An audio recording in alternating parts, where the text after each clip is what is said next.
Number 2, फ़जर की नमाज़ में हम दूसरी रकात के लिए क़िराअत शुरू की, तभी अनाउंसमेंट हुआ फ़जर की नमाज़ का टाइम ख़त्म हो गया, तो नमाज़ को सलाम फेर कर तोड़ देना चाहिए या फिर नमाज़ कंप्लीट करना चाहिए? प्लीज़ ज़रूर बताएं, प्लीज़ बताएं। तो हुक्म यही है कि आप जल्दी जल्दी रुकू सजदा करके अपनी नमाज़ मुकम्मल कर लें। उसके बाद इस नमाज़ को दोबारा तुलुए आफ्ताब के 20 मिनट बाद पढ़ें।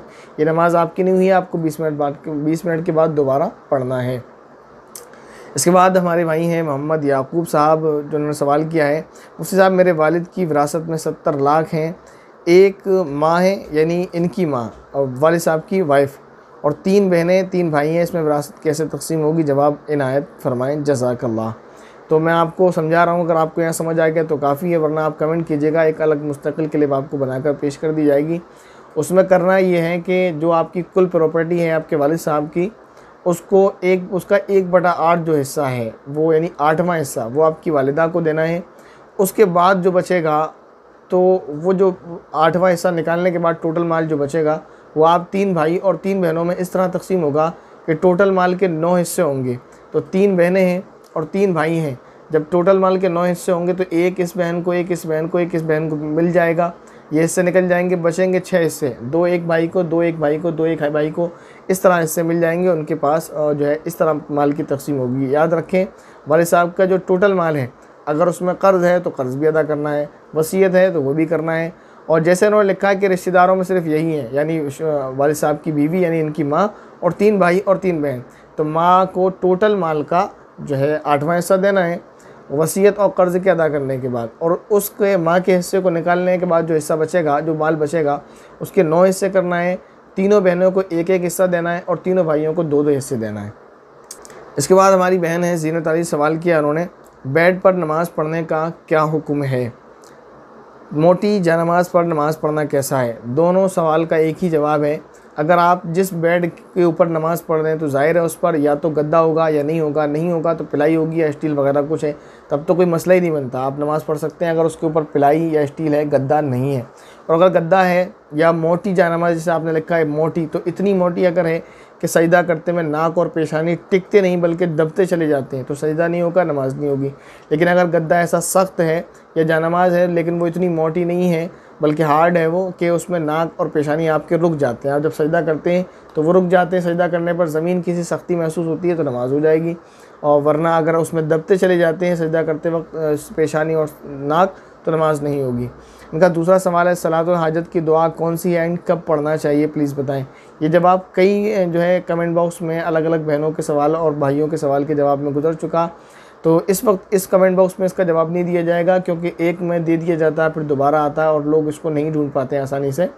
तो एक क्लिप अलग से बनाकर पेश कर दी जाएगी आपके सामने, सलातुल हाजत पढ़ने का तरीक़ा, उसका वक्त, उसकी दुआ और दुआ कब पढ़नी है वगैरह, इंशाल्लाह जल्द ही। इसके बाद हमारी बहन है गुलाब अली, सवाल कर रही है, अस्सलाम वालेकुम मुफ्ती साहब। वालेकुम अस्सलाम रहमतुल्लाहि व बरकातुहू। नंबर 1, क्या तकिए पर बैठना या फिर पैर रखना कैसा है? देखिए, तकिए के बारे में भी पहले सवाल किया गया तो बता दिया था। ये तो ख़ुद को भी सोचना चाहिए, जिस पर हम सर रखते हैं या बाज़ औक़ात ख़वातीन उस पर कुरान शरीफ रख कर पढ़ती हैं या दीनी किताबें भी रखती हैं, तो उस पर पैर रखना कैसा है? और जिस पर सर रखते हैं उसी जगह पर पैर रखना नामुनासिब है तकिए पर, और में इसको बेअदबी समझा जाता है, तो ऐसा नहीं करना चाहिए। इसके बाद उनका दूसरा, अच्छा हाँ, इसके अलावा कुछ तकिए वगैरह ऐसे ही बनाए जाते हैं जो बूढ़ों के लिए, बड़े बूढ़े हैं, उनका पैर जो है ज़मीन पर रखने में उनको दिक्कत होती है, या वो चारपाई पर या तख्त पर लेटते हैं तो दिक्कत होती है, तो उनके पैरों के नीचे लगाने के लिए जो मुस्तकिल तकिए बनाए जाते हैं तो वो लगा सकते हैं, कोई मसला नहीं है। इसके बाद उनका सवाल ये, मेरा भाई 12 साल का है, वो घर पर ही नमाज़ पढ़ता है, तो उसे मस्जिद भेजा करें? अच्छी बात नहीं है।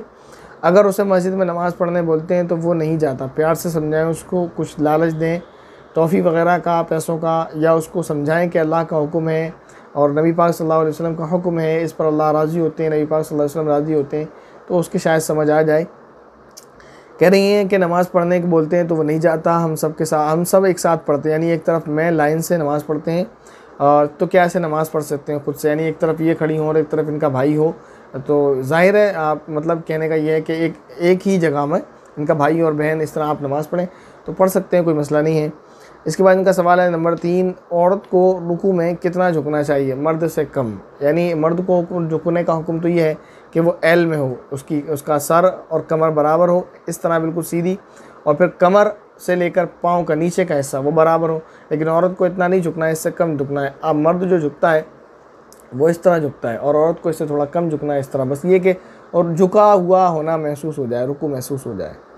इसके बाद सवाल है हमारे भाई मोहम्मद आयान का, और ये इस क्लिप का आखिरी सवाल है। और मुझे मालूम है कुछ सवालत रह गए कमेंट बॉक्स में आने से, तो वो आप दोबारा कमेंट कर दें, इंशाल्लाह कमेंट बॉक्स में ले लिए जाएंगे। या अगर आपको उनके जवाब जल्दी जानना है तो हमारे दूसरे चैनल पर आप कमेंट करेंगे अगर आज या कल, तो वो इंशाल्लाह संडे कमेंट बॉक्स में ले लिया जाएगा, वरना इसी पर अगर कमेंट आया तो फ्राइडे कमेंट बॉक्स में लिया जाएगा। सवाल है हमारे भाई मोहम्मद आयान का, अस्सलाम वालेकुम मुफ्ती साहब। वालेकुम अस्सलाम रहमतुल्लाहि व बरकातुहू। मेरा एक सवाल है कि हल्का क्या होता है? अरबी में, उर्दू में हल्का बोलते हैं गोल दायरे को, सर्कल को बोलते हैं हल्का। तो क्या ये किसी तरह का ज़िक्र है? ज़िक्र नहीं है, लेकिन कोई एक तरीक़ा होता है ज़िक्र करने का। लोग बैठ जाते हैं हल्का लगाकर, राउंड बनाकर, वो बस एक ज़िक्र करने का एक तरीक़ा है। क्या इसे करना चाहिए, और अगर कोई हमें इसके ज़िक्र की दावत दे तो क्या हमें उसमें शामिल होना चाहिए?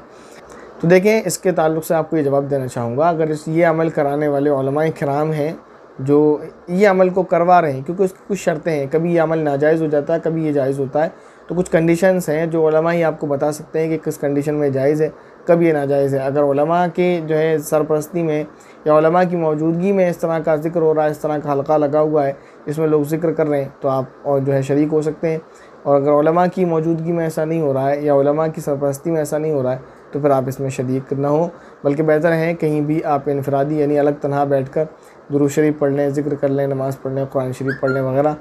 जो सवालात आपको दिए गए, उम्मीद है उनके जवाबात आपके समझ आए होंगे, और बाकी जो सवालात रह गए हैं आप कमेंट करें, इंशाल्लाह आपको जवाब देने की कोशिश की जाएगी। और अगर कोई डाउट है, कोई कमेंट है, तो कोई सवाल है तो उसको भी कमेंट कीजिएगा, जवाब देने की इंशाल्लाह मुकम्मल कोशिश की जाएगी। अस्सलामु अलैकुम व रहमतुल्लाहि व बरकातुहू।